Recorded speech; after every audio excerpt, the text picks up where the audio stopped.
I'd like to talk about quotient groups. As you can imagine, it's one of the toughest topics in this course because quotient rings were one of the tougher topics when we talked about rings.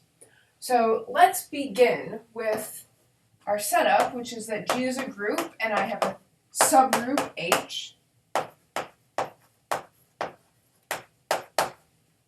And this set, denoted G mod H, consists of the cosets of H.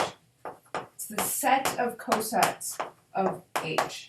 So as with congruence classes modulo ideals, G mod H, or quotient rings, G mod H is a set of sets. It's a set consisting of the cosets of H, which are all sets. And the number of elements in this set we've denoted in the past as the index of H in G. This is the number of cosets. Okay.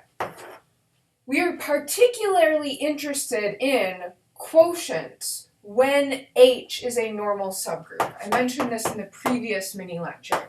If H is a normal subgroup,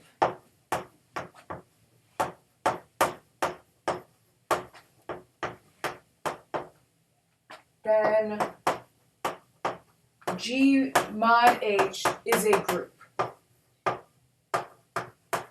So in order to say that something's a group, we need a set. Well, this is a set of cosets, and we need an operation.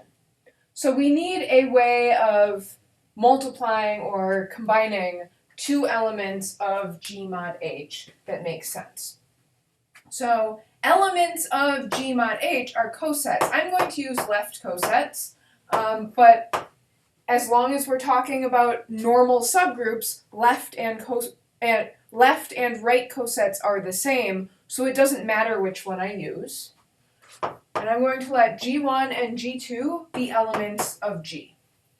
So the operation that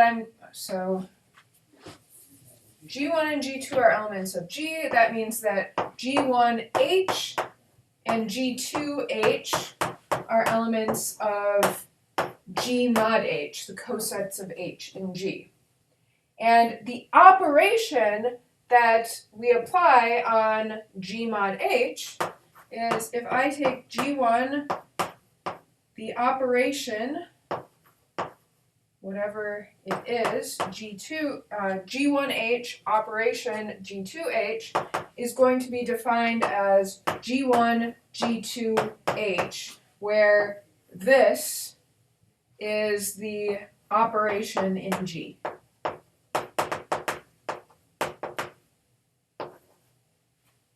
Okay.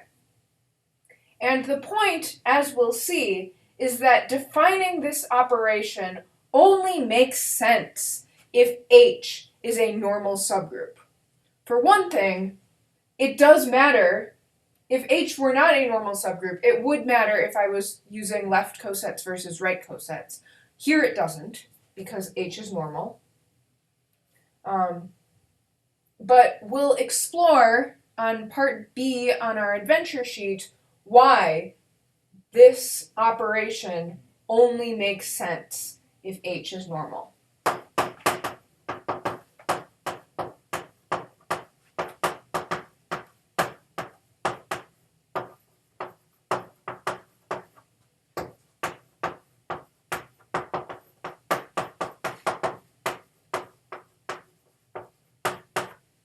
I'd also like to make a note. Throughout this class, we draw a lot of analogies between rings and groups.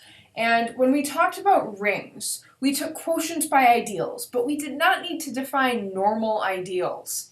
And it might seem that groups are harder because we have to define normal subgroups in order to take quotients. This is actually not true. We skirted around this when we talked about rings by only ever taking quotients of commutative rings. So if we only ever took, which meant that all ideals were normal. So the analogy would be if we only ever took quotients by abelian groups, we could take a quotient by any subgroup because all subgroups were normal. However, it's sort of not enough to only study abelian groups. There's a rich and interesting collection of non-abelian groups that we should be allowed to take quotients of. So we need to study normal subgroups in order to do that. Okay, thanks.